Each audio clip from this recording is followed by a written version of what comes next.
Hi everyone, it's KnifeFighter22 here. I hope you guys are all well. And welcome for the next game of chess which I played, which we're going to look at today. This was a standard match. I don't usually play standard, but I have been doing it a lot recently, which is 30 minutes each on chess.com, which is why you'll see my rating is a little bit lower. Because I don't play it very often, my rating is always a little bit behind the other ones. I can't keep up.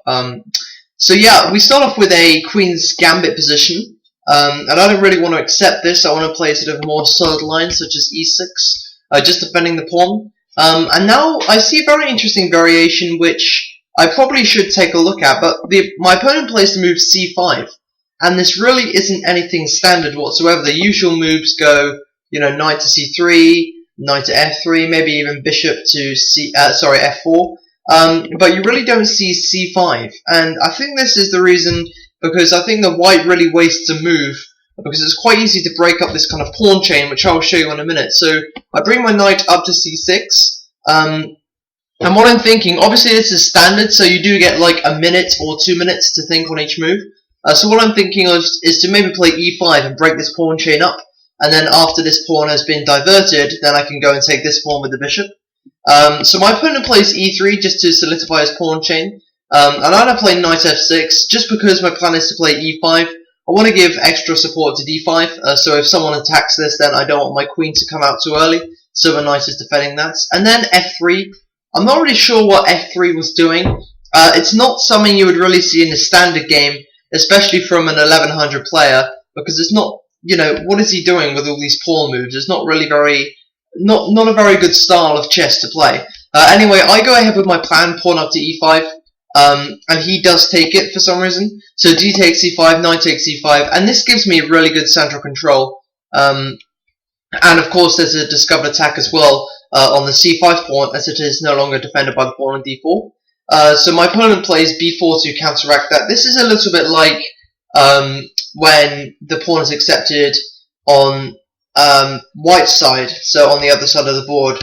And pawns come down like this. So I'm trying to play sort of like a Queen's Gambit accepted line, but reversed to the black position, with some differences, obviously.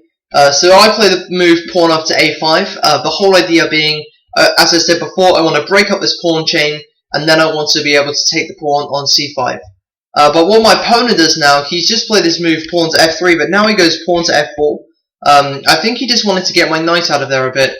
And I thought for a couple of minutes about this, knight to c4 is a nice outpost square, but then bishop can always take, and this pawn's diverted for the center. I don't really want a queen trade either, so that's why I didn't put the knight over there. Knight back to c6, it can be attacked, and then I can play it to b4, but, it really breaks up this pawn chain a little bit, and I didn't fancy hopping my knight around the board, so I bring it back to a nice safe square on the king's side, where he's not focusing so much, back onto g6. And I'll hopefully be able to attack here later, because his king looks very exposed. And he's a long way off from castling, at least 3 moves away from castling there. So then he places his bishop over to d2, just to defend this threat. And if you look at it really, there's no real efficient way I can defend my pawn on a5. I mean, I could play b6, but after a takes and a takes, I've got loads of isolated pawns, and not a very good pawn structure, so I just decide to trade it off. Obviously, a pawns, pawns on the side of the board, they're not worth as much as pawns in the middle, so I go ahead and take it off. And after bishop takes, his position is a little weaker, because this bishop's going to have to stick around and defend this pawn instead of the only pawn, so effectively his bishop has to stay guard. And now I play my bishop into e7, just preparing to get castled. And from here, this is where things start to go very array in the game. And I win very quickly from this point. It doesn't really look like a winning position already, but he plays the move pawn down to g4, and I found this very strange because it is a standard match, and someone in the 1100s wouldn't usually make this blunder if it was like, unless it was like 3-minute speed chess or whatever. So I go ahead and take it with my knight, and then they make another blunder. They play bishop to e2, hopefully maybe just trying to trade off his knight, putting pressure on it, 2 attackers. But now you can play knight takes e3, and I was looking at this position for quite a bit. It was quite ironic, really, because this knight is here attacking the queen. I'm only 2 pawns up in material, but I was thinking, wouldn't it be ironic if he played queen to d2? And you know what he played? Queen to d2. And this was ironic because after the move knight takes e3, I really wanted him to play queen to d2 because I'd spotted a killer move, which was bishop to h4 checkmate, which is actually what happened in the game. So I was quite surprised about that. Standard matches, getting back into it. A quick tip for you guys, if you like standard, a really good idea to do is I don't really want to be sitting at the screen for a maximum of an hour.